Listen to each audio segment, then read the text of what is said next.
Hi, and welcome back to the stunning conclusion of this multi-part series about restoring an old delta jointer. Check the description to see what the other videos were about.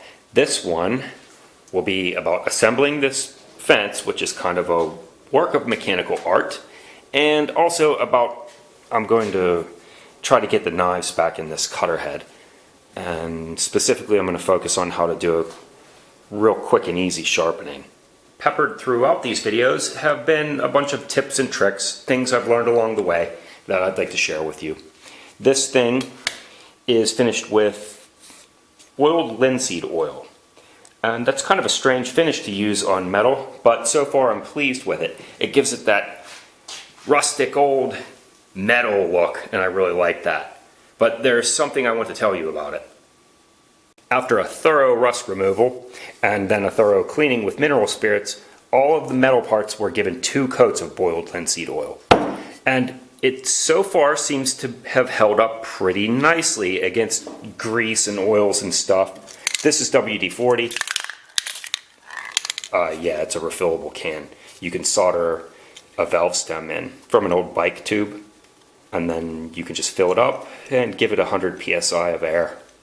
In case you didn't already know, you can unscrew with a tool like this the innards of a valve stem like this. I'm not going to do it here because it's still under pressure. But doing so will let this pop out and give you access to it, and then you can pour in your favorite liquid, this WD-40. This is just an old can of spray paint. Okay, we're off track.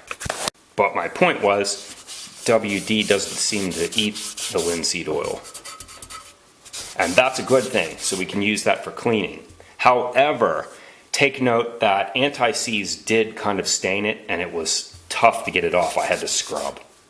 But all in all, so far, I'd have to say it's a pretty attractive finish, and it's easy to do.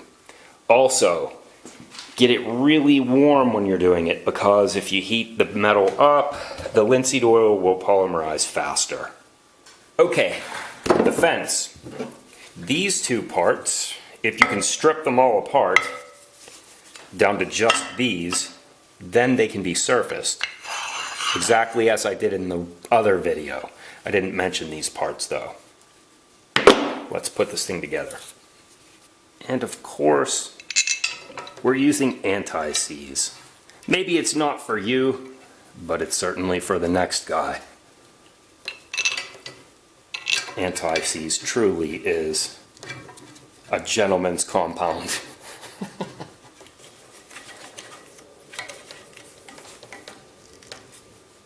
We're looking at the infeed side. Here's the belt side. That's the front. This part goes in here with its big part down, but it won't stay there right away. This piece goes in here like this and rides back and forth, and so both of these kind of move together. But first I want to put this here. A piece of scrap metal will support it on the back side.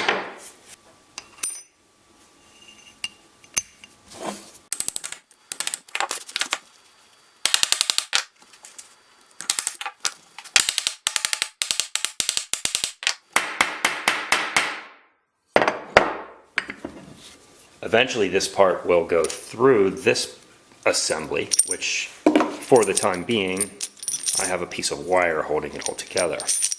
But first, this needs to get screwed into this hole, and notice there's a flat spot on it. Now this is very important, pay attention.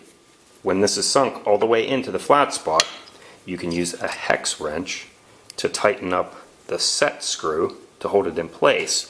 But they used a particularly devious but effective trick here.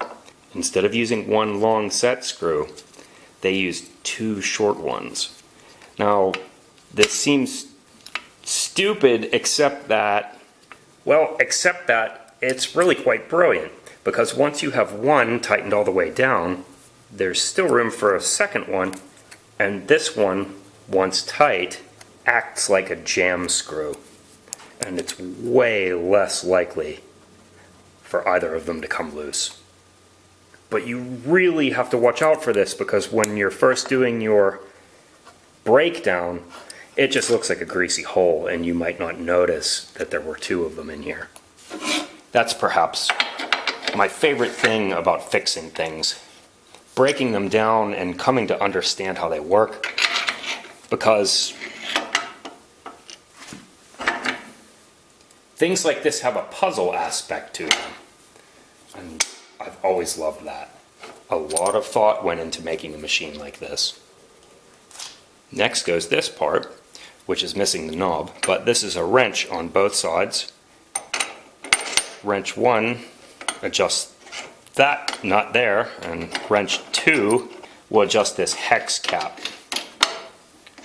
It's really clever. Are we missing something? Yes, the fence has to go on. There's this little spring washer hidden inside of this cup here, and a big fat washer here. And our fence goes right here, where my fingers are. If you peek around underneath, you'll notice that there's a channel right here. This goes into it.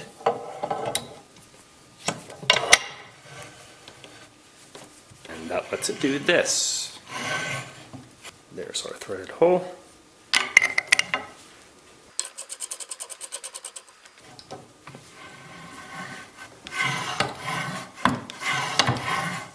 And now we can access both of our little jam nut set screws there. Facebook insurance.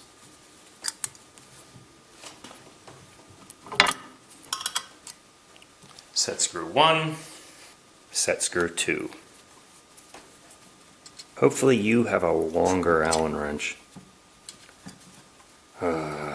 Or a clever alternative.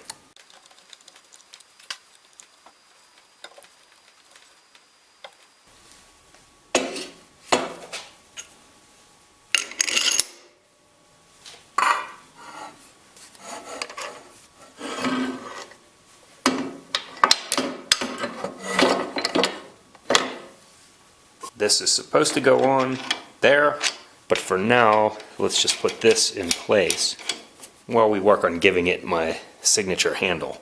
Something like this comes with it, and a material like this would be really nice, but that's the wrong thread pattern. And in terms of ergonomics, this would be ideal, but again, wrong thread pattern. But strictly speaking, when it comes to ergonomics, nothing yet beats a golf ball. It has a really fine thread pattern, but in my nuts and bolts bin, I was able to find this specialty nut that has cuts in it, so it gets really tight. Once it's on all the way, I'll put a second jam nut on, line them up, and epoxy them into place. It's really not doing all that much. It's just keeping the nuts from twisting apart. And this can set up while we prep our golf ball. Okay, admittedly, it's sort of a sick pleasure of mine that I try to pick out the most expensive golf ball when I'm doing this, just to trigger all the golfers. I also like to remind them on occasion that having cut open at least 100 golf balls, they're all the same inside. So why are you buying expensive golf balls? Please don't answer that, it was rhetorical. Most of what makes a golf ball good has to do with aerodynamics and all of that physics esoterica that you're going to defend your rationale with. Don't, it's just a rationalization.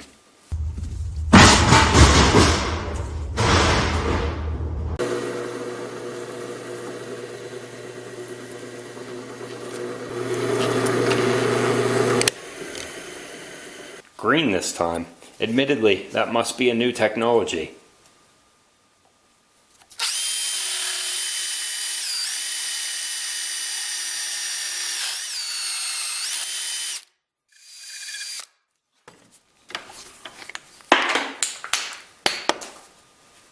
We don't want epoxy to stick to this part because then the knob would be stuck there. So a little blob of candle wax will fix this. Modeling clay would work just fine.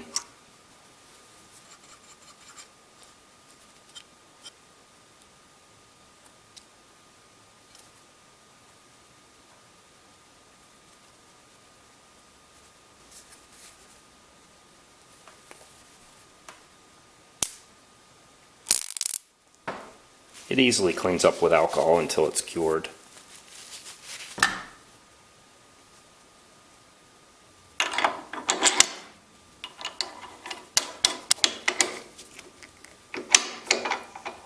So how this works is really cool. When the nut on the inside is loose, then the fence is free to adjust its angle.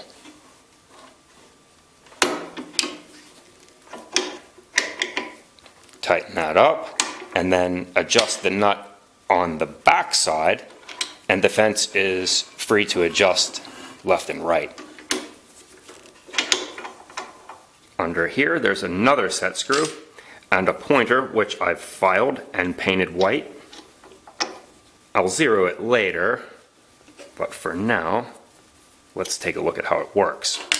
There's a flip open stopper here, and there are 3 adjustment screws, and this enables us to have quick sets for 0 and 45 degrees.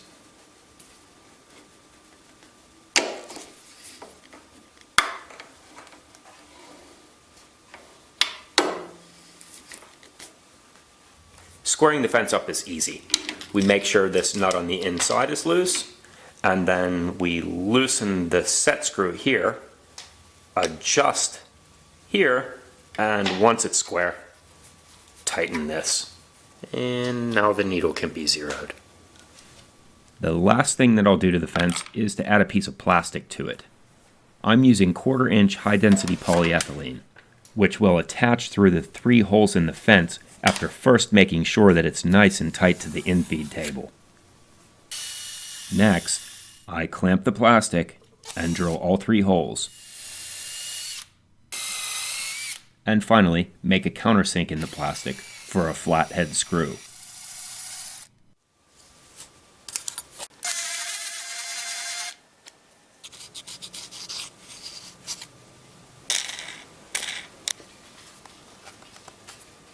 Okay, I'm happy with that. It's staying nice and flat. I'm going to leave this extra inch sticking up for the time being because it's not hurting anything, but it is sharp enough to cut you, so I'll address that in a moment. But there is still another problem. Whenever you're making a cut, as the infeed table slides down, that effectively makes this table kind of come up, so this is in the way. Here on the back side, it's easy to see what I'm talking about.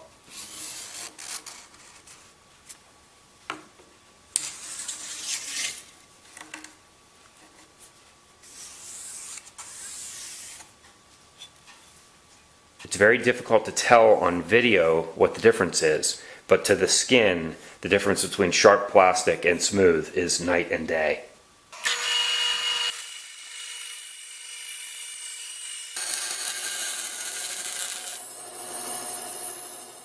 High density plastic is really abrasion resistant, so you won't have good luck shaping it with sandpaper.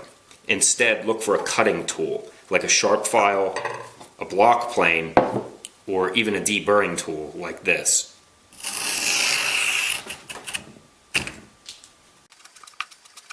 Finally, we're at the end. Let's give this thing some teeth. Truth be told, and some of you won't like this very much, but it's a false economy to sharpen your own blades, because you can get a 3-pack for, well, a reasonably small amount of money. With that in mind, we don't want to waste too much of our time or effort in order to save something that's not worth all that much money. But if we can invest only a small amount of time to make otherwise junky knives at least usable, then it's probably worth it. This is my attempt at doing so.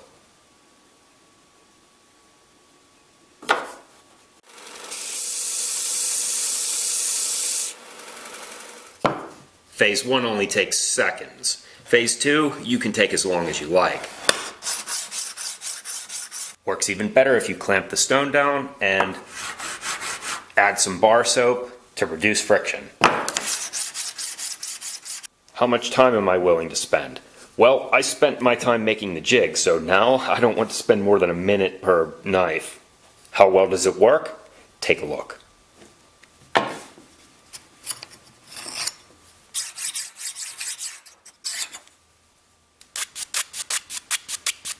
After a minute of work, not very sharp. But it wouldn't have cut butter when I started with it. And it certainly wouldn't hurt if I spent a little more time on it. I didn't even get all the nicks out. Let's call the jig a proof of concept. This is a piece of 1/4-inch steel, and the piece of wood has a very tiny notch taken out. This was done on the table saw. There are 3 roofing nails underneath there, so that once the blade goes in, and this gets screwed down tight, it causes the piece of steel to bite down here and right here on the knife.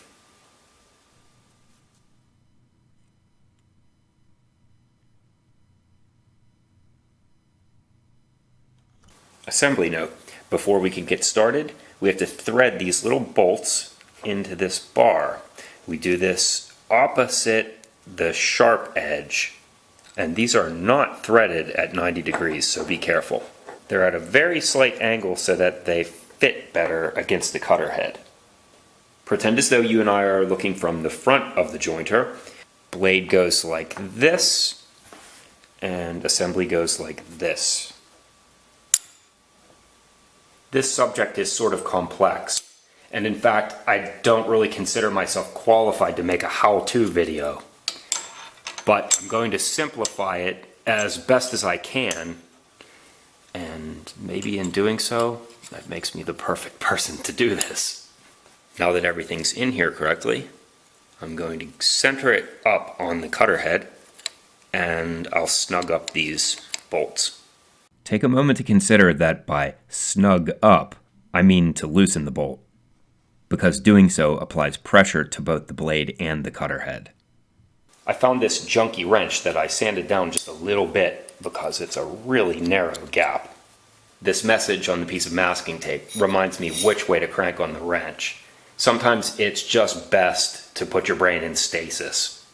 With all 4 bolts just ever so slightly snug, now this is free to move, and we want to lift it up such that it's showing about a 1/16 inch of metal on the blade before the cutter head starts, and that's uniform the whole way down. Now I'm making my first tightening, but this is only tentative. We're just establishing a sort of baseline. Next, I place a straight edge on the outfeed table. I'm using aluminum because it's softer than the blades, so it won't scratch them. Now I gently adjust the outfeed table until the straight edge touches. This is a two-handed operation because I'm looking for the highest point on the blade, and I just want to find it and kiss it. I'm rotating the pulley with my left hand, and I can just get the perfect feel that way. Now I'm free to move the ruler around and see where high and low is. And the object of this game is to get it straight everywhere. I'm happy with this side, so I'm tightening it. This side still has to come up. There's really no secret to this part except to tinker, but it's nice to have a tinkerer's tool. This piece of wire with a hook on the end works well for getting underneath the blade and lifting it up. And even better yet, there's a wooden hammer on the other side that you can use to pound on your blade gently, so put it down if you need to.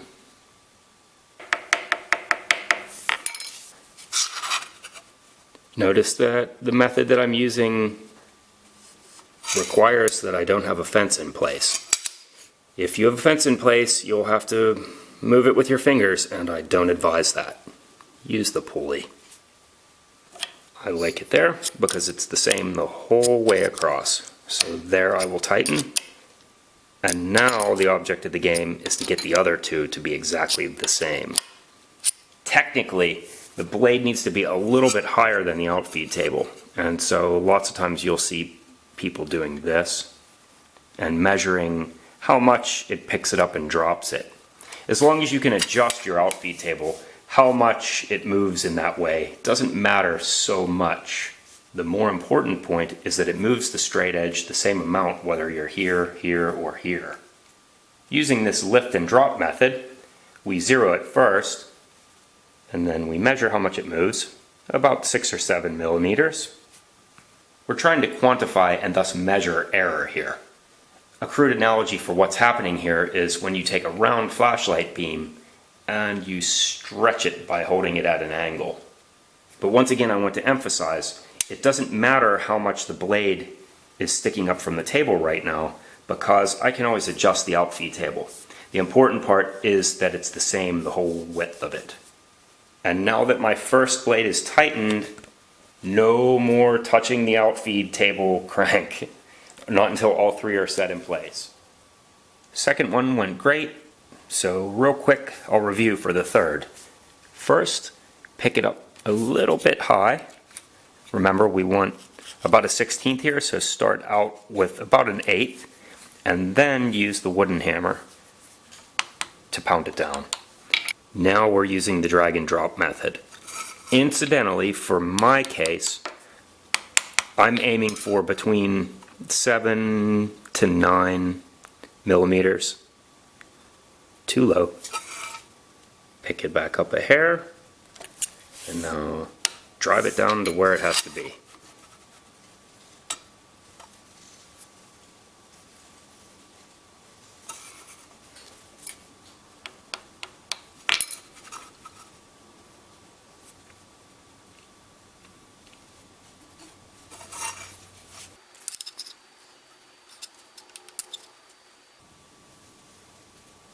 Perfect.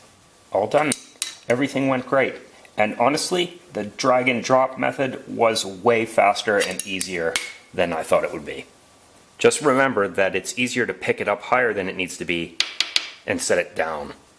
And also, the reminder is a really good idea. I've triple checked that all the bolts on the cutter head are tight.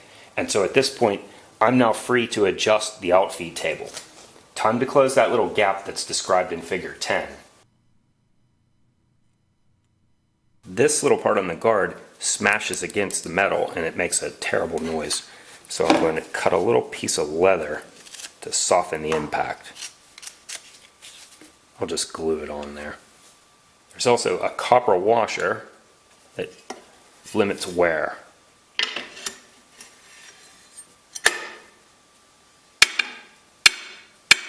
And then a spring attaches to both to keep the guard in place.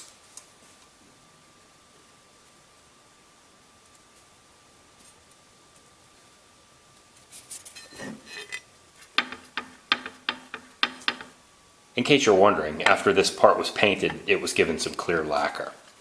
Last check. Sounds nice so far. Let's give it a whirl.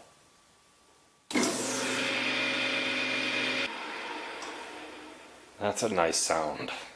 At the base of this maple tree, near the ground, there must have been some stresses on this tree because it's covered in ripples. Hopefully we can reveal some of the figure.